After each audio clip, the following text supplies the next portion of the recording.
Welcome to Barbara's Bulletin, your premier source for in-depth news analysis and thought-provoking discussions. I'm your host, Barbara, and I'm delighted to have you join me today. We're starting off with a heartwarming yet bittersweet story that has captured the attention of millions around the globe. Frank Caprio, affectionately known as the nicest judge in the world, has passed away at the age of 88. Judge Caprio's remarkable journey from a humble jurist in Rhode Island to an international social media sensation is a testament to the power of kindness and compassion. Through his hit TV show, Caught in Providence, Judge Caprio shared with the world his unique approach to justice, one that emphasized empathy, understanding, and a deep commitment to serving his community. His courtroom proceedings, which often featured him inviting children to sit with him behind the bench or dismissing fines for those in need, have been viewed billions of times on social media platforms.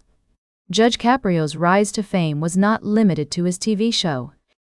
He had a significant presence on Instagram and TikTok, where he would often share stories about his life, his family, and his experiences as a judge.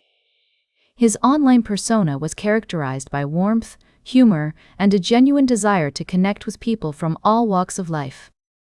The outpouring of tributes and condolences from fans, colleagues, and public figures is a reflection of the profound impact Judge Caprio had on those who knew him or followed his work. His son, David Caprio, has expressed gratitude for the love and support the family has received, urging everyone to spread a little kindness in his father's memory. As we remember Judge Caprio's remarkable life and legacy, we're reminded that even in the most challenging of times, kindness, compassion, and empathy can make a profound difference. His story serves as a powerful reminder of the importance of treating others with dignity and respect, regardless of their background or circumstances. We'll continue to follow this story and explore its implications in the days to come. For now, let's take a moment to appreciate the enduring legacy of Judge Frank Caprio, a true champion of kindness and compassion. We'll be right back with more of today's top news on Barbara's Bulletin. Welcome back to Barbara's Bulletin. We're glad you're still with us as we dive into our middle segment, where we explore some of the most pressing international stories. Today, we're focusing on the escalating tensions between Iran and Israel. As you may recall, in June, Israel launched a 12-day air war against Iran, which was briefly joined by the United States. The attacks targeted key nuclear installations, resulting in significant losses for Iran, including the deaths of top military commanders and nuclear scientists. Since then, Iran has been working to reassert its image of strength, with Defense Minister Brig. Aziz Nasirzadeh stating that the country's forces are equipped with new missiles and are prepared to use them effectively in response to any potential enemy adventurism. Just recently, Iran held its first solo military exercises since the war, dubbed the Sustainable Power 444 drill. The drills took place in the Indian Ocean, where Navy units fired missiles and drones at open-water targets. This move is seen as an attempt by Iran to demonstrate its military capabilities and readiness to counter any future attacks. The situation remains volatile, with U.S. President Donald Trump threatening to strike Iran again if it revives nuclear facilities, including uranium enrichment plants. Tehran has suspended negotiations with Washington, aimed at curbing the country's nuclear ambitions. And while Iran denies any intent to develop atomic bombs, the international community remains concerned about the potential for nuclear proliferation.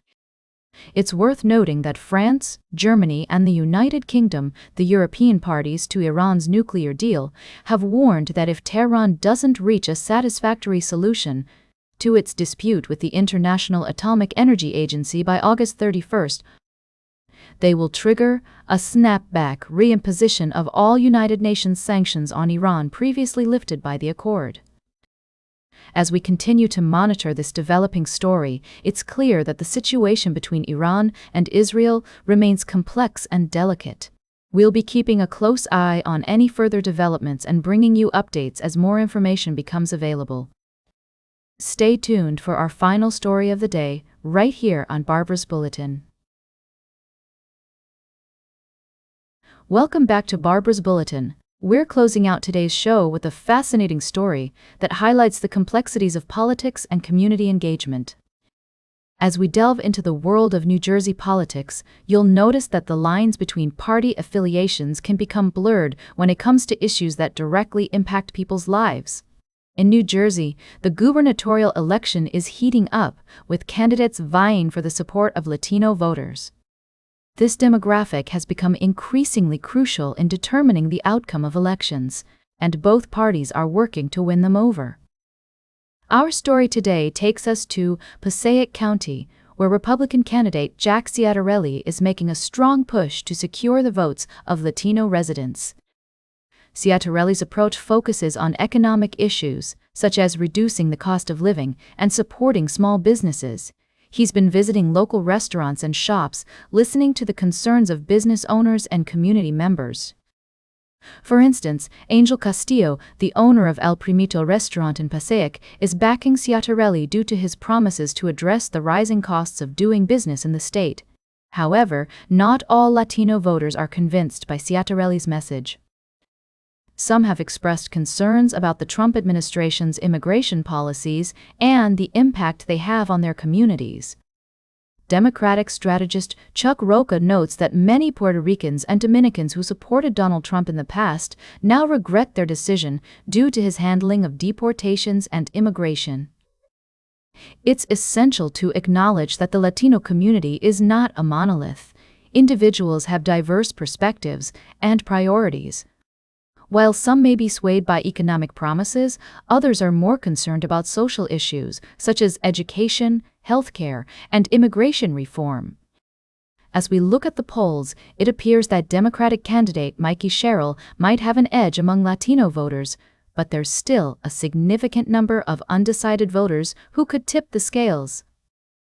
One such voter, Jess, shared her thoughts with us, stating that she's waiting to see the proposals from both candidates before making up her mind. As we wrap up this story, it's clear that the battle for Latino votes in New Jersey is far from over. Both parties will need to continue engaging with these communities, listening to their concerns, and addressing their needs if they hope to win their support. That's all for today's Barbara's Bulletin. Remember to like, share, and subscribe, and until next time, stay engaged.